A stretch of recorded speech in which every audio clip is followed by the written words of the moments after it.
Você sabia que 80% das escolas e faculdades do Brasil usam plataformas Google e Microsoft? Isso, além de criar dependência, ainda impede o desenvolvimento de tecnologias nacionais, porque as universidades são justamente os espaços para a produção de conhecimento e tecnologia. Neste vídeo, você vai saber como isso acontece e como é possível mudar essa situação.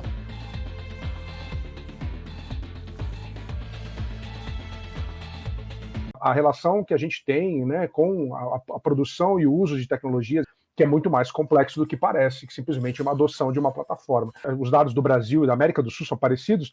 80% das instituições públicas de ensino superior da região, 80% estão associadas a Google e Microsoft, de alguma forma. Isso indica que elas estão usando essas plataformas. Se você olhar para os estados brasileiros, os sistemas de ensino dos estados brasileiros, você tem um crescimento muito visível na época da pandemia de adesão a essas plataformas. Então, essas coisas não acontecem de uma forma, não são pequenas, né? São já, vamos dizer, endêmicas, e também elas têm a gente começa a ver em alguns casos uma relação com esse movimento da pandemia.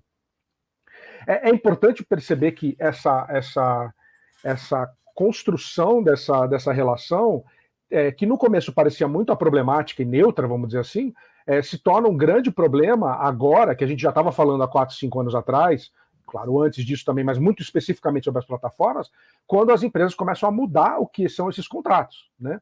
Então, a gente começa a ver, por exemplo, sistemas que eram gratuitos, de maneira de serviços ilimitados, que era você podia armazenar quanto você queria, que você tinha gravação de vídeo, que você podia fazer um monte de coisa que parecia uma promessa irreal, de fato se tornaram irreais. Não era viável que isso fosse mantido dessa forma. Sistemas que eram gratuitos, para coisas simples, começaram a ser pagos.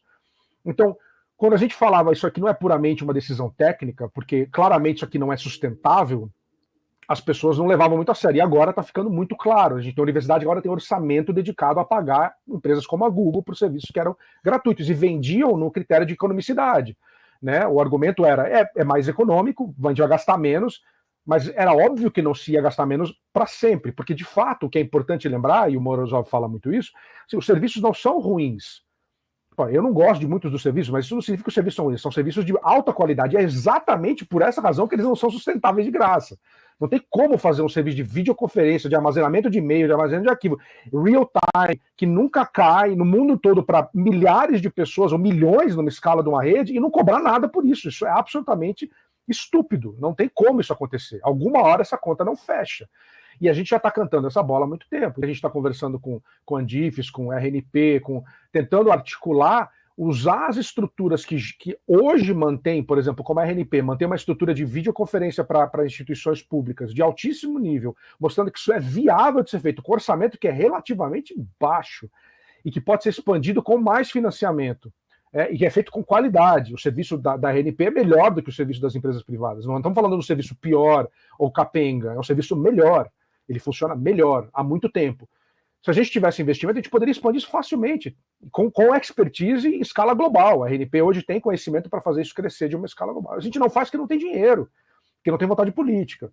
Então, trabalha-se com o software livre ali, né? O software livre é o que sustenta o Conferencial Web, que é o sistema da RNP, e vários outros que a RNP usa, por exemplo.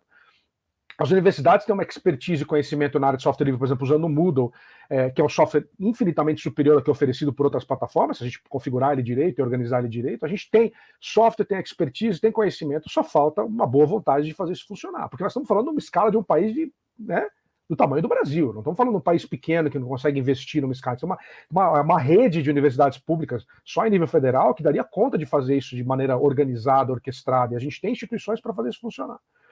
Então, o software livre, o uso dos recursos abertos, esse debate que a gente está fazendo de trazer essa discussão, não é um debate utópico, não é um debate só baseado nos princípios, ele é um debate que tem lastro no custo, tem lastro na economicidade, tem lastro na oferta de serviço de qualidade, isso já está mais que provado.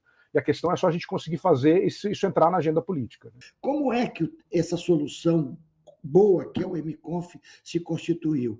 Um edital da RNP para soluções, o laboratório de rádio e de televisão da URGS se candidata e começa a estudar o tema, não começa do zero, vai procurar as experiências internacionais, encontra o Big Bluetooth, aperfeiçoa, desenvolve, universidade pública fazendo ciência, devolve para a RNP, e o grupo que desenvolveu sai, monta uma pequena empresa para também oferecer a solução comercialmente. Então, você vê, é uma política de ganha-ganha. Desenvolveu ciência no país, desenvolveu tecnologia no país, aperfeiçoou a educação, aperfeiçoou o mercado, no sentido de venda de serviços e desenvolvimento de tecnologia. Então, volta ao que eu falei lá no começo, é quebrar um pouco essa lógica de que cada ministério, cada setor vai desenvolver sua política e uma não fala com a outra, que eu chamo de políticas públicas esquizofrênicas. Esse é um pequeníssimo exemplo, mas que é grandioso.